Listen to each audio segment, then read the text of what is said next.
This is the Bible in 1 year, day 30. Does God answer all your prayers? I love cricket. At least I love watching it. I've never been any good at playing it. But I know many people don't like cricket and don't even understand the rules of it, especially if they come from a country where it isn't a popular sport. So I hope you'll forgive me for using a cricketing analogy. When two batsmen are running between the wickets on a cricket pitch, they need to coordinate the decision about whether to run or not. One will shout to the other, yes, that is, let's run, or no, that is, stay where you are, or wait, that is, let's see what happens before we decide whether to run. God hears all your prayers, and in one sense, he answers all your prayers, but we do not always receive what we ask for. When we ask God for something, the response will be yes, or no, or wait. John Stott wrote that God will answer no if the things we ask for are either not good in themselves, or not good for us or for others, directly or indirectly, immediately or ultimately. We don't always get to know the reason why the answer is no. We need to remember that God sees things from an eternal perspective, and that there are some things we may never understand in this life. In the passages for today, we see examples of all three types of response from God. From Psalm 17. God says yes. What's the first thing you do when you wake up in the morning? David sets us a great example. As for me, I shall be fully satisfied when I awake to find myself beholding your form and have sweet communion with you. Start each day seeking God's presence and finding satisfaction in him. This is the heart of what prayer is all about. It's not just about asking for things. It's about seeking God's face and enjoying sweet communion with him. This is the context of David's request. He cried out to God for help in the face of his enemies. God heard and answered his prayers with a positive response, yes. Lord, each day when I awake, may I enjoy sweet communion with you and be satisfied with seeing your likeness. New Testament from Matthew 20. God says no to one request, yes to another. Rick Warren writes, when the request is not right, God says no. When the timing's not right, God says slow. When you're not right, God says grow. But when the request is right and the timing is right and you're right, God says go. In this passage, we see two requests. The first receives the answer no, the second the answer yes. First, two requests. In both cases, Jesus asked, what do you want? He said to the mother of Zebedee's sons, what is it you want? He said to the two blind men, what do you want me to do for you? In a way, it must have been obvious what they wanted. In the second instance, they were blind, so they must have wanted to see, but God wants us to be actively involved. The Apostle James says, you do not have because you do not ask God. Jesus says, ask and it will be given to you. For everyone who asks receives. It may seem an obvious point, but the starting point for answered prayer is actually asking. Second, two responses. In the case of the request of the blind men, Jesus' response was yes. Jesus had compassion on them and touched their eyes. Immediately they received their sight and followed him. On the other hand, Jesus in effect said no to the mother of Zebedee's sons. This response also stemmed from compassion. Her request was for glory, power, and promotion for her boys. He points out that she does not seem to understand all the implications of her request. He said, can you drink the cup I'm going to drink? The Old Testament prophet spoke in several passages of the cup of God's wrath.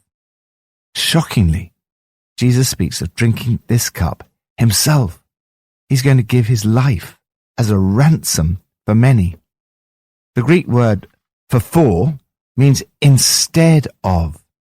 This is the clearest example in the whole New Testament of Jesus explaining his death in terms of substitution. Third, two reasons. The Apostle James writes, when you ask, you do not receive, because you ask with wrong motives. Behind the requests here lay different motives.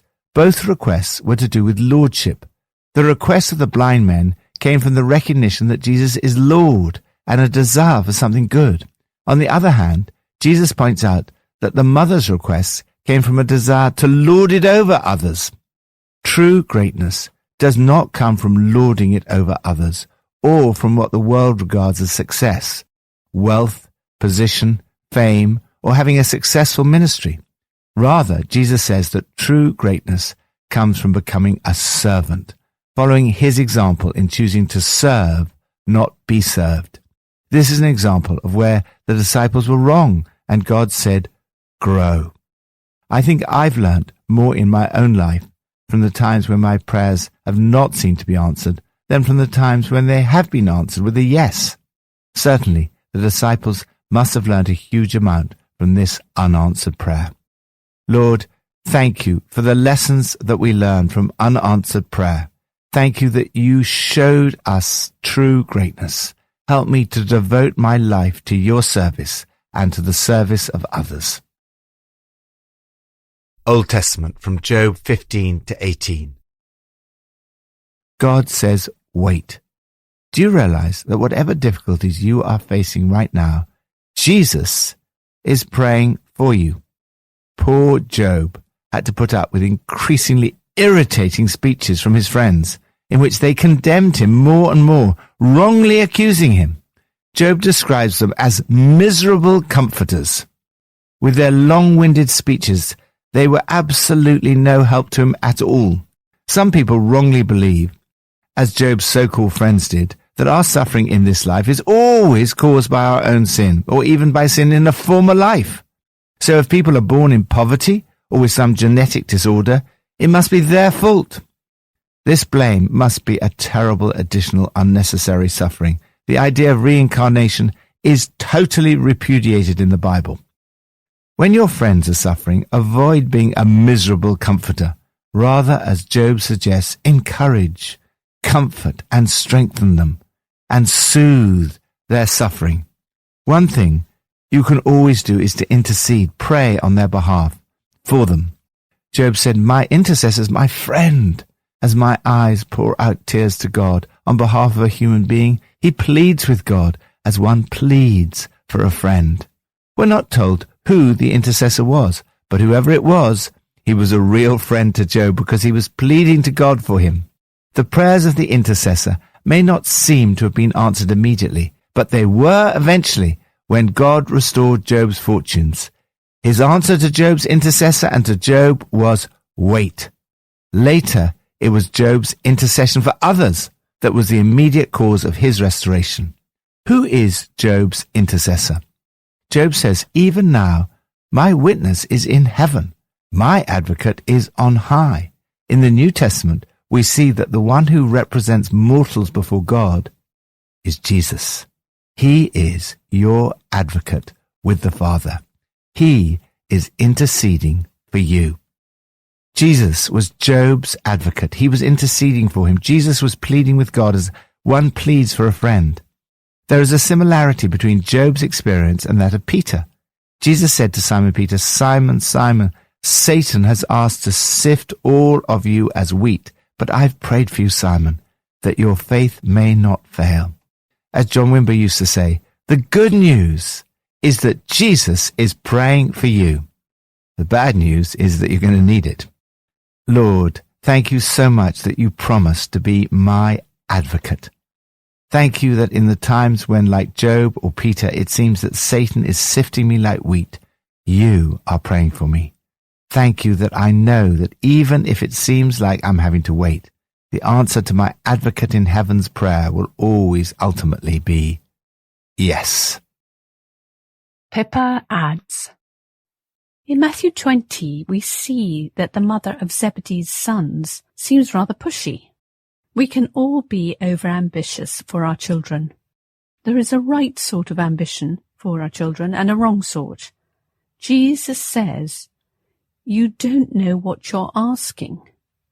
So it is important to pray for our children along the lines of the will of God, not our own agenda or the world's.